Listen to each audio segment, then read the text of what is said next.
hablamos del Cordero como otra vez esta figura que predomina en el Antiguo Testamento, que tiene varias ideas, ¿no? Yo comentaba lo de la cuestión de la Pascua, les compartí este artículo que habla sobre de hecho, por ejemplo, el mismo sacrificio de Abraham, ¿no? Que en el curso de Historia de la Salvación me parece que lo abordé un poquito, y cómo Dios le pide, por ejemplo, a Abraham que le ofrezca en sacrificio a su hijo Isaac, ¿no? Que era su único hijo, y finalmente Abraham lo hace, ¿no? Isaac carga con la leña. Esta es una tipología, llamamos en la Biblia una tipología, dicen en inglés typology. Entiéndase, una tipología bíblica es algo que va a pasar en el Nuevo Testamento o en el futuro, en un momento de la revelación o en la plenitud de la revelación, es revelado, es puesto, es manifestado de una manera velada, pero ya de alguna manera prefigurando lo que será perfecto en aquella ocasión. Entonces, el sacrificio de Isaac de alguna manera prefigura el mismo sacrificio de Cristo, y es fenomenal. O sea, ayer que estaba pensando la cuestión del Cordero y cómo coincide en esto que llamamos estas diosidencias, y es fenomenal cuando lo estudias y lo entiendes, porque va embonando, y porque nuestra fe, lo que nosotros creemos, tiene cierta racionalidad, tiene bastante de entendimiento, porque luego pensamos que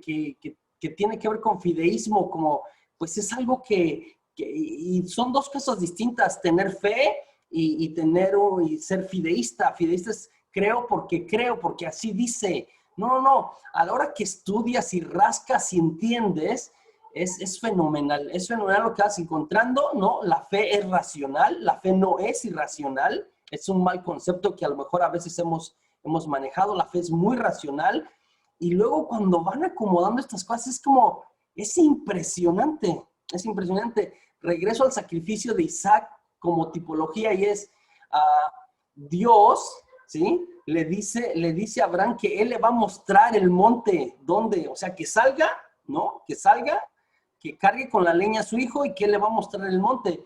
Y el monte que le muestra es el monte, se llama Moría, ¿no? Moría, el monte Moría, y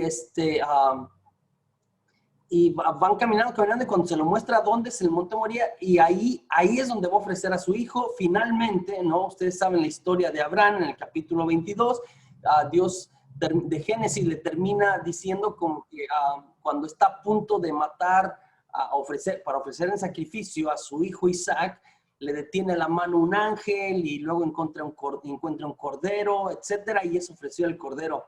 Varios elementos interesantes en el sacrificio de Isaac. Uno, el padre está ofreciendo, pero el hijo se está ofreciendo. Por mucho tiempo hemos pensado, o hemos retratado, o hemos pintado el sacrificio de Isaac como el de un nene pequeño, como de un niño chiquito, como un niño de 8 o 9 años. Y Isaac era un joven hecho y derecho. Otra vez, para cargar la leña que se necesitaba para ofrecer un sacrificio humano, ¿sí? Era bastante leña.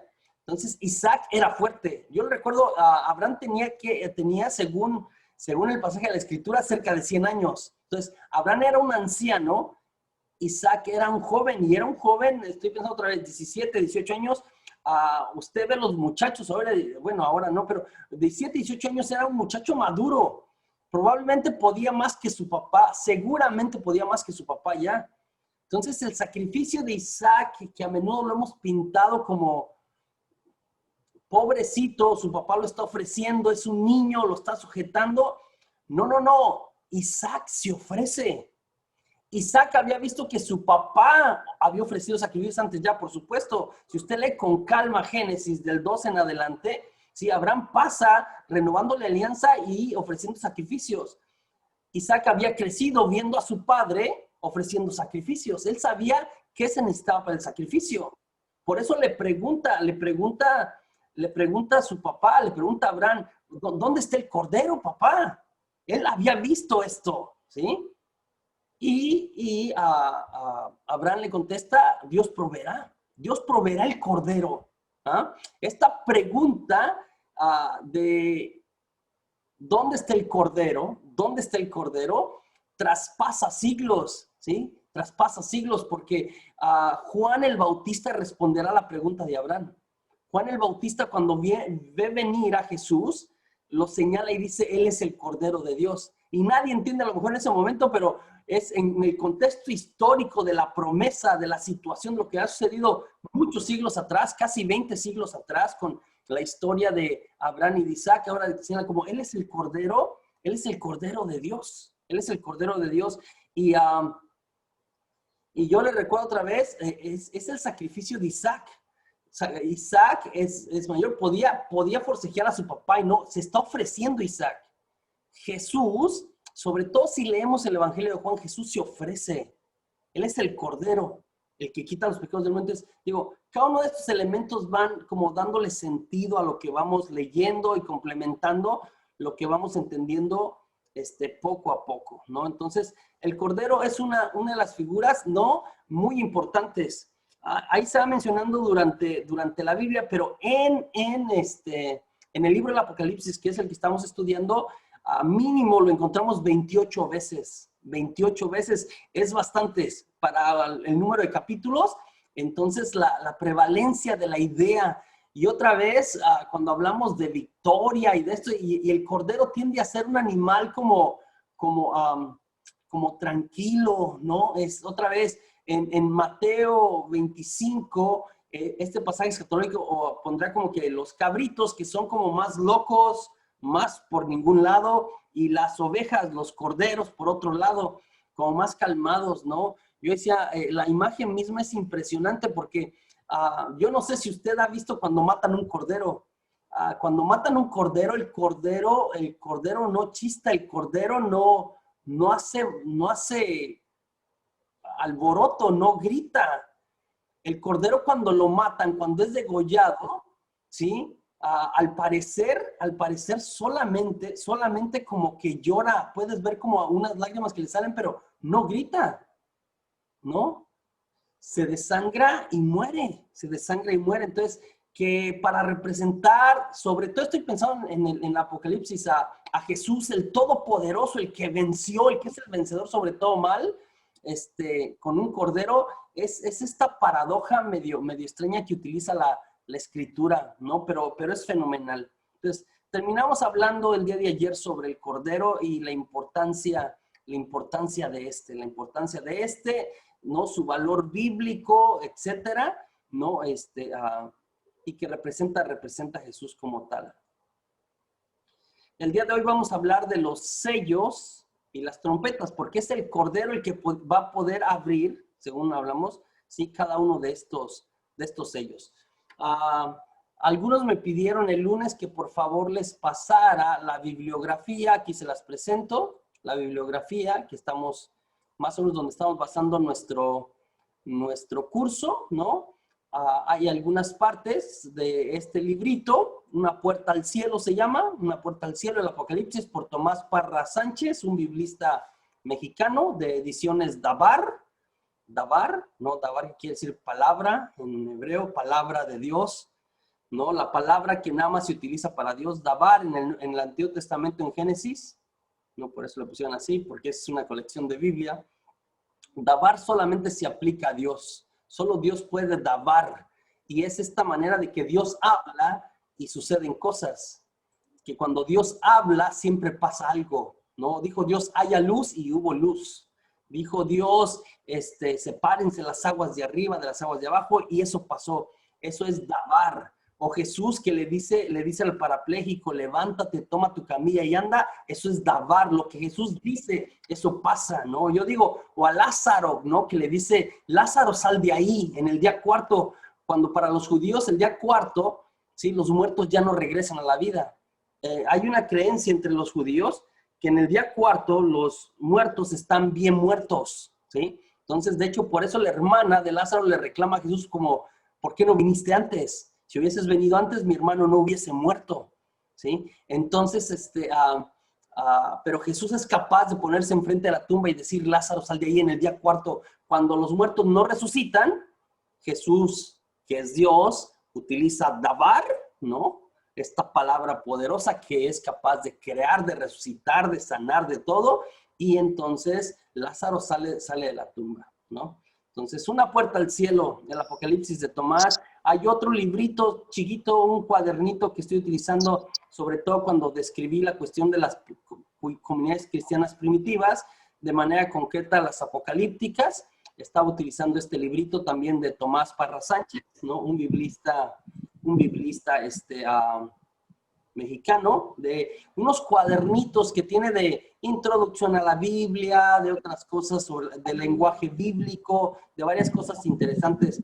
Se llama Comunidades Cristianas Primitivas.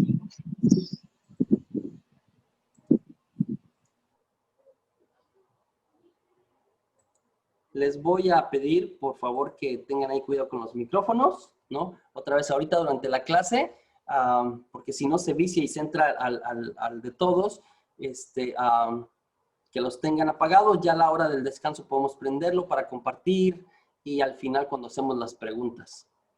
El tercer libro, ¿no? Es un librito de editorial Verbo Divino, ¿no?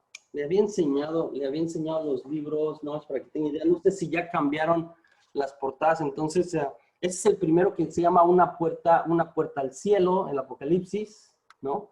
Este es el otro cuadernito que le decía, Comunidades Cristianas Primitivas. Son como de 30 paginitas o 50 paginitas. Este ya es un librito así un poquito más grande. Se llama Un mundo sin llanto ni dolor, ¿sí? De la editorial Casa de la Biblia, de Verbo Divino. Esto es de España. A la gente de Verbo Divino son buenísimos en cuestiones bíblicas, ¿sí? Y es un estudio sobre el Apocalipsis en comunidad. Muy interesantes los comentarios. En inglés estoy utilizando este curso, ¿no? Que hace Ascension Press, que tienen videos y esto que se llama... que iba a ver el techo. Que se llama Revelation, la revelación, ¿sí? Y que trata sobre el libro, ¿no? Y tiene ahí al Cordero, ¿no? En la parte de Jeff Cavins. Esta gente hace cosas de Biblia muy interesantes, ¿no? Y otro libro que estoy consultando es que se llama Coming Soon, que viene pronto, ¿no? I'm lacking the Book of Revelation, Coming Soon, y este es de Michael Barber, un doctor en Sagrada Escritura, también buenísimo. Finalmente, la Biblia que estoy utilizando, que me gusta utilizar, es la Biblia Católica de la Familia, ¿no? Cualquier Biblia que tenga es buena. Hay de traducciones a traducciones, ¿no? Yo tengo un montón de traducciones, ¿no? Pero la que tenga usted de entrada es buena. Entonces, esa es la bibliografía. Esa es la bibliografía que estamos utilizando principalmente para este curso que estamos compartiendo. ¿Cómo se llama? En el PowerPoint o los slides que le mandé del día de hoy, ahí viene la bibliografía. Ahí la puede ver y consultarla para si a alguien le interesa buscar los libros, ordenarlos, tenerlos por ahí para luego leerlos.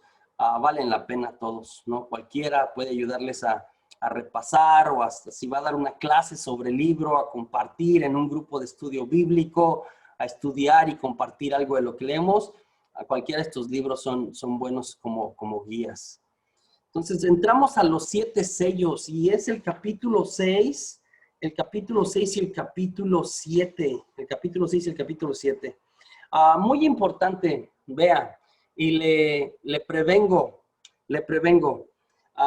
entienda, mientras entramos en estos dos septenarios, ¿sí? En estos dos septenarios, estas dos colecciones de 7 cosas, no, uno es sellos y otro es trompetas.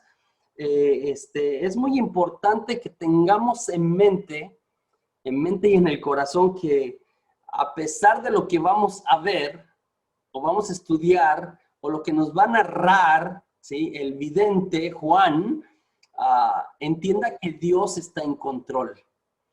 Y esto es muy importante. Y esto es muy importante en este espacio que vamos a estudiar, porque puede llegar el momento en que parezca como muy fatalista lo que estamos estudiando. Que parezca como que, oye, pues parece que el mal gana, ¿no? ¿Cómo está así? Parece que el demonio es más fuerte de lo que pensábamos de alguna manera. Entonces, quiero que tengas siempre en su mente mientras vamos profundizando el día de hoy que Dios está en control. Dios está en control. Y aunque parezca raro y hasta un poquito contradicente con algunas cosas que yo le enseñé en el seminario de Daniel, es importante que entienda que si pasan de hecho cosas malas acá en el libro, entiéndase, haciendo exégesis de este libro, si pasan cosas malas, si hay destrucción, aún esas cosas que están pasando en el libro del Apocalipsis, no las provoca Dios, no las manda Dios, no las suscita Dios, pero están bajo el control de Dios. Es decir, no sé cómo explicar eso, ¿sí? Es decir, como que no sobrepasan de cualquier manera a Dios de alguna manera, aunque Él no las provoca. No es sencillo, entonces, eso. Entonces, cada una de las cosas que vamos a leer, yo ayer mencionaba 2 niveles, ¿no? Hoy agrego uno más para el entendimiento de lo que estamos explicando. Un tercer nivel que es el pasado, ¿no? Entonces, ahora vamos a ver cosas que a lo mejor ya pasaron y que se están narrando en el presente, pero que se lanzan hacia el futuro. Ayer hablé que el escritor, el agiógrafo, el escritor sagrado, cuando está presentando estas cosas, se le está presentando a una comunidad con una realidad concreta, ¿sí? Con una realidad concreta. Entonces, ahora me lanzo hasta el pasado porque hay cosas que está describiendo eventos del pasado para mostrarles cómo Dios de alguna manera ha actuado. El pasado funciona como un principio, fundamento, o al menos como el origen. Generalmente en el Antiguo Testamento, ¿no? Encontramos cosas de las que estamos estudiando, ya las encontramos en Daniel, en Ezequiel, en Jeremías, en Zacarías, en Isaías, de lo que estamos hablando. Es decir, muchas de estas cosas, de hecho, que se van a mencionar, aunque pueden estar cambiadas de alguna manera, estas cosas ya están o tienen un nuevo significado, ya están ahí presentes, ¿no? En el presente, ¿no? Estas cosas que se traen del pasado, algunas se modifican, algunas son nuevas. La comunidad actual, también le responden a la comunidad actual lo que yo mencionaba el día de ayer. Algo está pasando ahora, ¿sí? O algo está a punto de suceder para la comunidad a la que el escritor o el profeta o el visionario estaba predicándoles. Entonces, le responde también. Están basadas en algunas cosas del pasado, ¿sí? Pero también están de alguna manera respondiendo a una realidad concreta en el presente, ¿sí? Y en el futuro estas cosas se lanzan hacia el final de los tiempos, lo que llamamos nosotros el escatón, donde viene la palabra escatología del griego. Nos referimos a las postrimerías, ¿no? Que antes se predicaban tanto y que se dejaron de predicar, de hecho, en la iglesia, ¿no? Porque, de hecho, se predicaba mucho antes del Concilio Vaticano II, más como que para asustar a la gente que para que la gente se convirtiera de corazón, como pues se va a ir al infierno, se hablaba del cielo, del infierno, del purgatorio, y se predicaba mucho de estas cosas.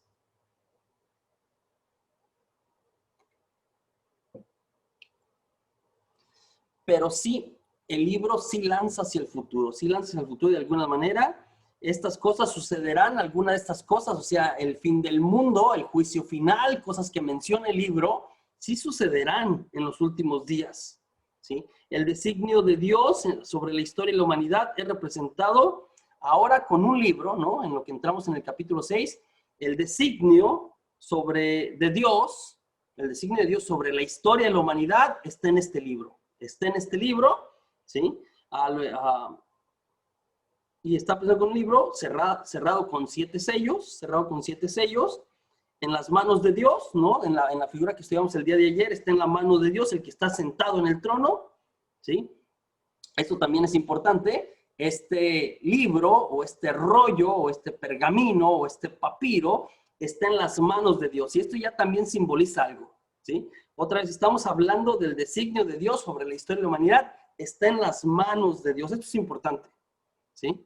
No está en las manos del demonio. No está en las manos de los malos. No está en las manos de los pecadores. No está en las manos de la gente mala. El designio de la historia de la humanidad está en las manos de Dios. Está en las manos de Dios. Y le digo esto porque a veces podemos pensar, de hecho, ¿no?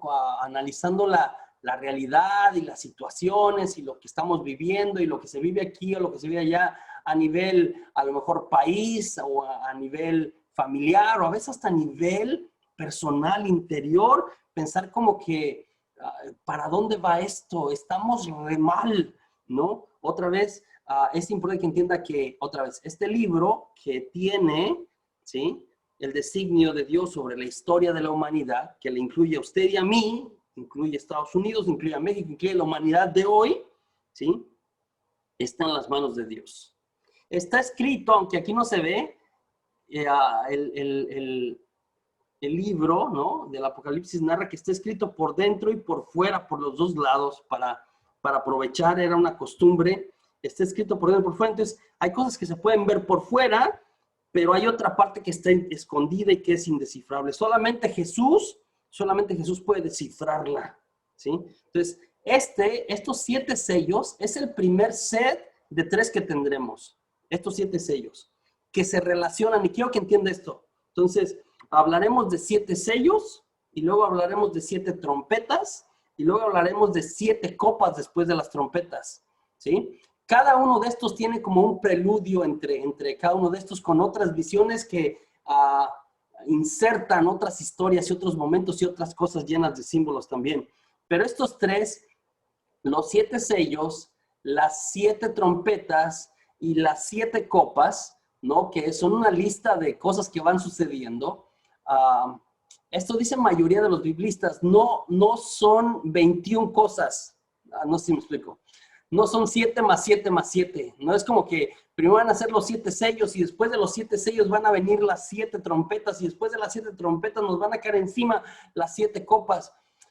Es un set de 7 progresivo de esta situación. De hecho, cuando los analizas con calma, se relacionan, son parecidos pero diferentes.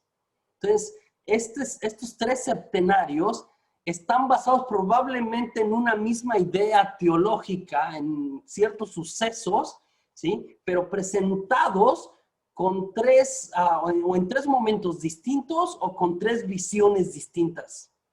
Pero son como que fundamentados más o menos en lo mismo. No sé si tiene sentido lo que estoy diciendo, ¿sí? No son 21, son 7. O sea, 7, 7 y 7 siguen siendo 7, ¿sí? El primer set, ¿sí?, de 7, vamos a ir viendo que de los sellos a las trompetas y luego a las copas, que eso hablaremos el día de mañana, va escalando como que se va poniendo más mal la cosa. O sea, de los sellos a las trompetas, como que pasamos de mal en peor, ¿no? Y de peor en horrible, en lo más complicado cuando llegamos a las trompetas. El nivel de destrucción que tiene el alcance de aquellos que hacen el mal, los demonios o cualquier de los malos que están sucediendo, de manera progresiva es como que más extenso, ¿no? Entonces vamos a encontrar, por ejemplo, que en los 7 sellos, ¿sí?, en los 7 sellos, pueden destruir, los que están destruyendo, hay una parte de destrucción en cada uno de estos, pueden destruir una cuarta parte de la humanidad o de la tierra, ¿no? Y luego en las trompetas, 1/3 sube, 1/3 es destruido. Y luego en el de las copas, pues es el juicio definitivo sobre el pecado y la maldad, y es destruido todos los que están de alguna manera en pecado o en maldad, ¿no? De estos 7 sellos, y más o menos así se van a manejar en su estudio, junta 4. Entonces vamos a ver 4 sellos, ¿no? Vamos a ver luego 4 trompetas y luego 4 copas. Estos 4 como que los junta, los estudia como en conjunto, aunque son diferentes, ¿no? Y después ya por separado vamos a estudiar el 5º sello, el 6º sello, el 7º sello, ¿no? Eso. Entonces, los primeros 4 los junta y los siguientes 3 no los va. Entonces, los primeros 4 son los 4 jinetes, por supuesto, los 4 jinetes del Apocalipsis, famosos, de verdad son famosos porque la gente los guarda en la mente, hay pinturas, mayoría de la gente recuerda esto, son los 4 famosos 4 jinetes, los 4 caballos con sus jinetes del Apocalipsis. El 5º sello será sobre los mártires, voy a ir con estos con calma, ¿sí? El 6º sello son los signos cósmicos que presenta el final de la historia de la salvación. Y el 7º sello, ¿sí? En el 7º sello hay 4 ángeles con 4 puntos cardinales y nos empieza a hablar en el último de los sellos sobre el famoso número de los 144,000, los elegidos que vamos a repasar con calma. Entonces, si pasamos a los cuatro jinetes, ¿sí? Tenemos ahí, vamos a empezar con el rojo, de aquí. Vamos a empezar con el rojo, ¿no? La apertura de los primeros 4 sellos comienza esta revelación. Representa de alguna manera el pasado, los reinos previos o el mal que se ha surgido de alguna manera ya en la comunidad, ¿sí? Los caballos, ¿sí? Los caballos que tenemos acá, pues de alguna manera representan cosas positivas y cosas negativas, ¿no? El blanco es positivo, los dos son negativos. Tienen poder sobre los seres humanos, ojo, ¿sí? Sobre todo estos 3, más, pero tienen poder sobre los seres humanos, pero están sometidos al poder de Dios. Entonces, tienen poder, pero aún ese poder está sometido al poder de Dios.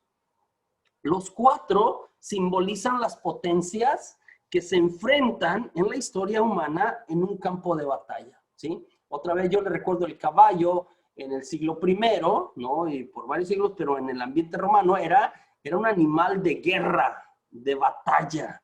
Era para los soldados romanos. Entonces tenemos 4 caballos, 4 jinetes. Estamos hablando de guerra, de destrucción de alguna manera.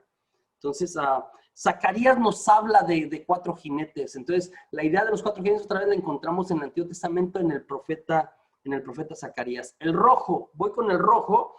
Pues el rojo es el color de la sangre, ¿sí? De alguna manera el rojo simboliza violencia, derramamiento de sangre. La espada que lleva en la mano, ¿sí? El jinete, le servirá para arrancar la paz de la tierra y hacer que los hombres se maten unos a otros. Entonces el arma es algo que los seres humanos utilizarán de alguna forma.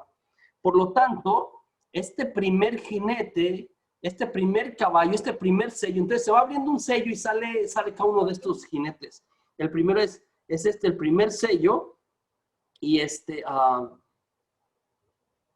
representa esto, ¿no? La guerra, la violencia, la destrucción. En el marco de lo que estaban viviendo, en el contexto de lo que estaban viviendo la comunidad cristiana primitiva, pues tenía en la cabeza lo que Flavio Josefo, es un historiador judío del siglo I, muy interesante. Estos son recursos extrabíblicos, ¿no? Que a mí también me parecen muy interesantes, de Flavio Josefo, porque luego a veces también cuando estudiamos la Biblia o estudiamos cosas de la fe, hay gente que nos dice así como que, bueno, pues eso dicen ustedes, como que ustedes se lo inventaron, y es como que, no, espérame, esto es historia, esto tiene dejos de historia, ¿no? Entonces hay otros autores que no son cristianos, que no estaban dentro del ambiente, libros que nos hablan de lo que estaba pasando. Uno de los recursos que más utilizamos, sobre todo para los evangelios y lo que sucedió en el primer siglo con el mismo Jesús, con los apóstoles, con la iglesia primitiva, con el judaísmo, es este señor que se llama Flavio Josefo. Yo por ahí tengo las obras completas de Flavio Josefo, no lo veo, por algún lugar los tengo. Pero muy interesante. Entonces, Flavio Josefo en sus obras nos habla de la famosa guerra de los judíos contra los romanos, y otra vez terminó mal, por supuesto, ¿no? Después viene el caballo negro. El siguiente sello es el caballo negro. Y el negro es trae luto, es oscuridad, representa la injusticia social, ¿sí? También la hambre de alguna manera, la gente va a morir de hambre. Tiene malos augurios, el negro tiene malos augurios. El jinete lleva una balanza inclinada, que no está bien balanceada, una balanza en su mano, ¿sí? Una balanza, y dice mayoría de los biblistas, de los exégetas, que la balanza está trucada o fraudulenta, ¿sabes? Es como estas ¿cómo se llaman? Cuando ibas a la tiendita de la esquina, hombre.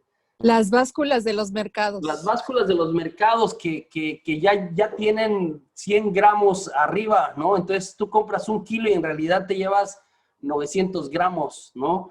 o que algunos hablan hasta de las estaciones de gasolina que dicen, mire que está en ceros y de cualquier manera está esta que nos presenta aquí, esta balanza está trucada, ya tiene es fraudulenta, aunque se supone que representa la justicia, y usted lo ve en los medios legales, ¿sí? A menudo en las oficinas de abogados tienen una balanza como esta que representa la justicia. Esta no da justicia ni equidad, ¿no? Y nos recuerda en el contexto del siglo I,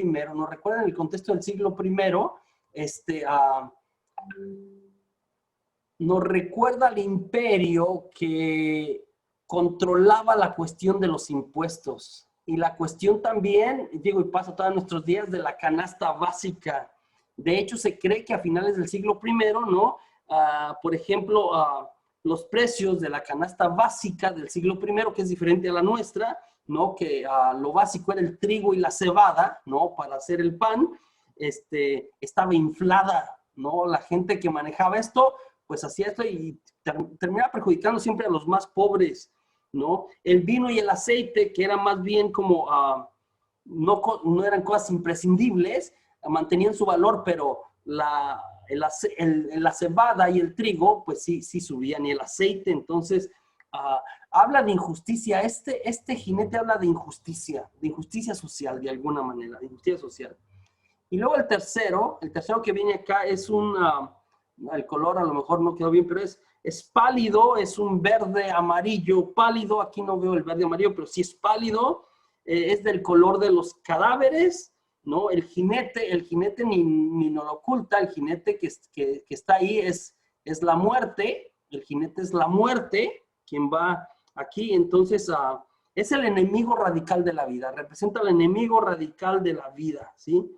Es seguido por el abismo. Si vemos aquí, por el abismo, el caos, aquí hay alguien que le está siguiendo, y eso nos narra el abismo, ¿no? Como otro demonio que representa el caos, ¿sí? Entonces, es importante que entendamos que estos tres, ¿sí?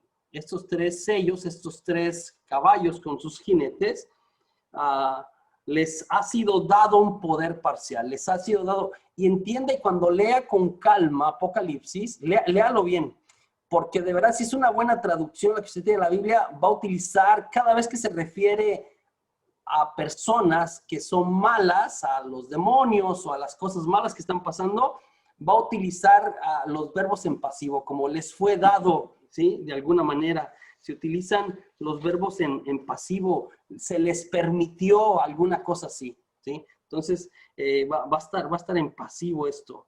Entonces, les ha sido dado un poder parcial, solo podrán dominar una cuarta parte de la tierra. La victoria total no les pertenece a ellos. Esto es importante. La victoria total, final, no les pertenece a ellos.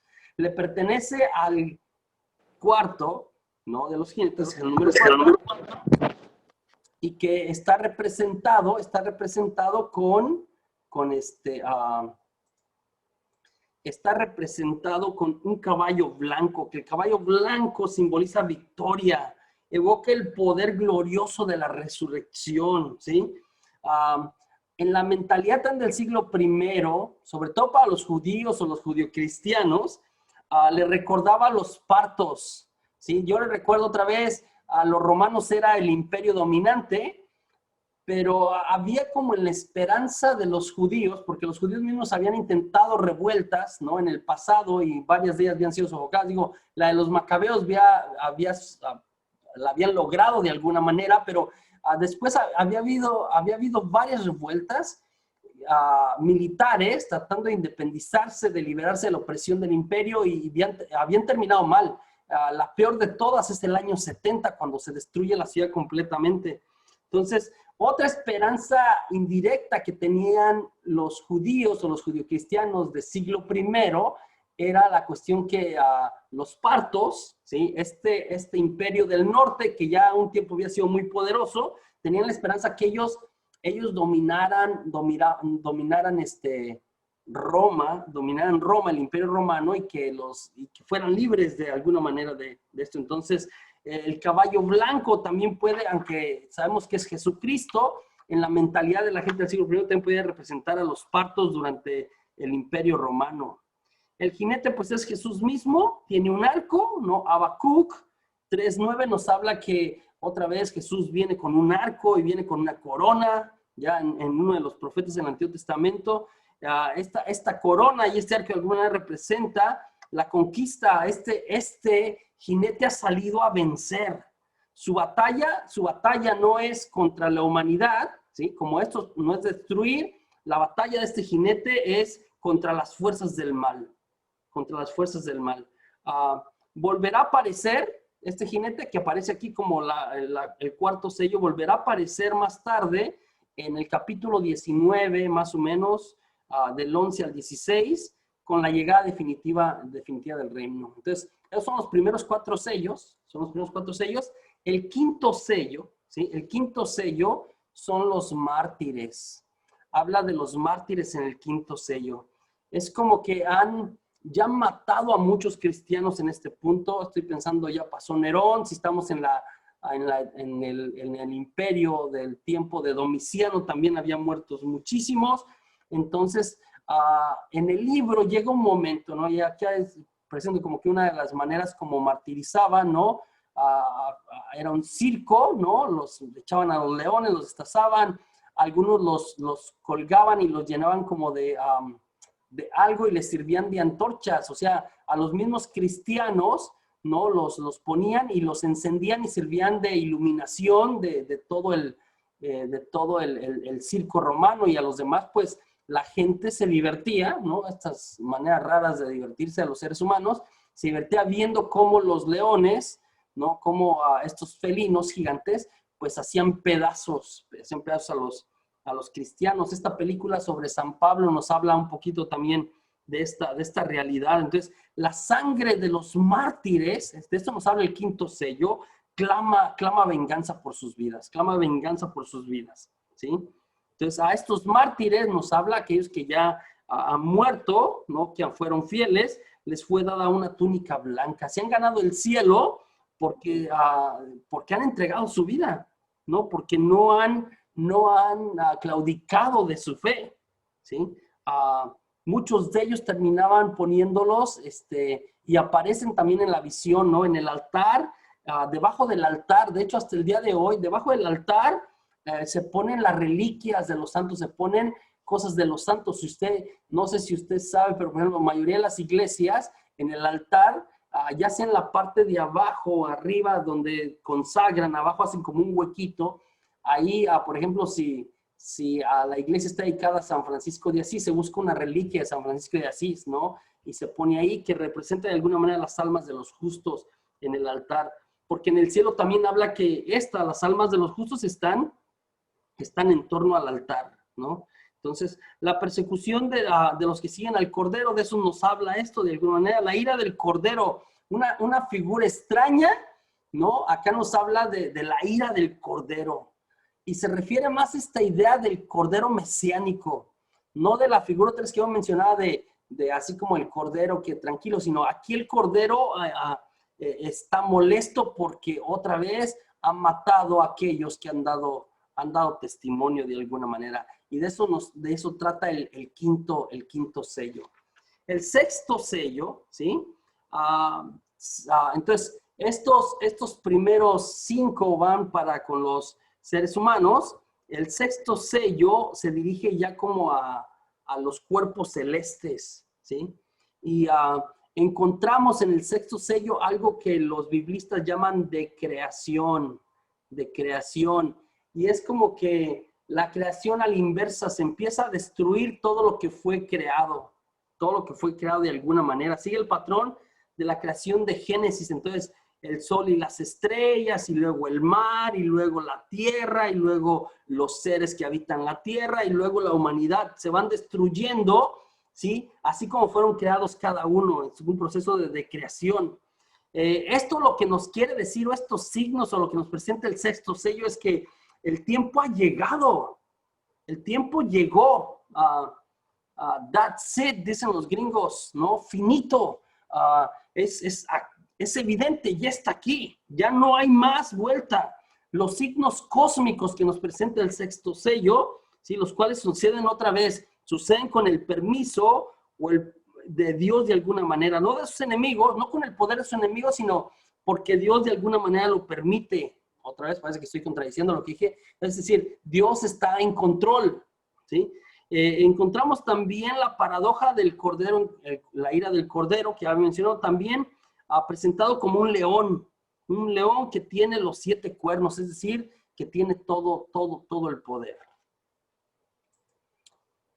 El séptimo sello, entre el sexto y el séptimo sello, el mensaje es, ¿no? Sobre el sello de los fieles. Otra vez hay unos ángeles, los 4 ángeles que vienen y sellan la frente, ¿no? De los fieles. Hay unos que están con la marca o con el sello de Dios, y esos son los que serán redimidos, ¿sí? Entonces, si habla de esta marca, nosotros, y si traducimos esto a la cuestión litúrgica y a lo que celebramos desde el punto de la fe, nosotros cuando somos bautizados somos sellados con un aceite que nos hace hijos de Dios de alguna manera. En la confirmación se repite, o el signo de la cruz que nosotros generalmente nos hacemos, nos hacemos varios veces, pero comenzamos en la frente, no se habla de este sello, el sello de los fieles. Entonces algunos están sellados, y es importante esto porque más adelante va a seguir hablando de la destrucción viene sobre los que no tienen el sello de Dios. Es decir, no están muriendo, y esto es interesante, no están muriendo aquellos que fueron sellados, aquellos que fueron elegidos de alguna manera. Entonces, este último sello nos habla que hay esperanza. O sea, otra vez, venimos de varias cosas negativas, el séptimo nos habla que hay esperanza. Habla sobre la comunidad creyente. Aquí es donde nos presenta los famosos 144,000, que 144,000 es la multiplicación de 12 por 12 por 1000. 12 por 12 por 1000. 12 por 12, 144, 1000, 144,000.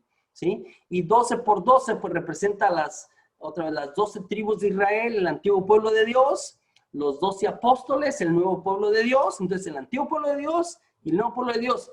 Y luego el mil, de alguna manera yo mencioné, ya es una cantidad incalculable. Los mismos 144,000 no es un número por ser el número, no es un número que describe nada más eso. No, le digo porque sobre todo los testigos de Jehová, manejan este número bastante. Juegan con el número y dicen que pues este es el número de los elegidos, ¿no? Y que pues ya casi se completan, que aunque yo creo que ya lo pasan ellos.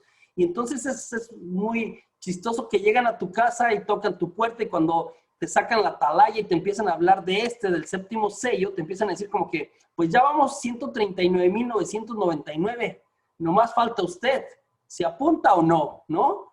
Y pues nuestra gente así como que, pues apúnteme, no me quiero quedar fuera, ¿no? Porque los demás les va a ir mal. Entonces si entro entre los elegidos, los que están con el sello, pues apúnteme. Pues el 144,000, el lugar, ¿sí? El asiento, ¿sí?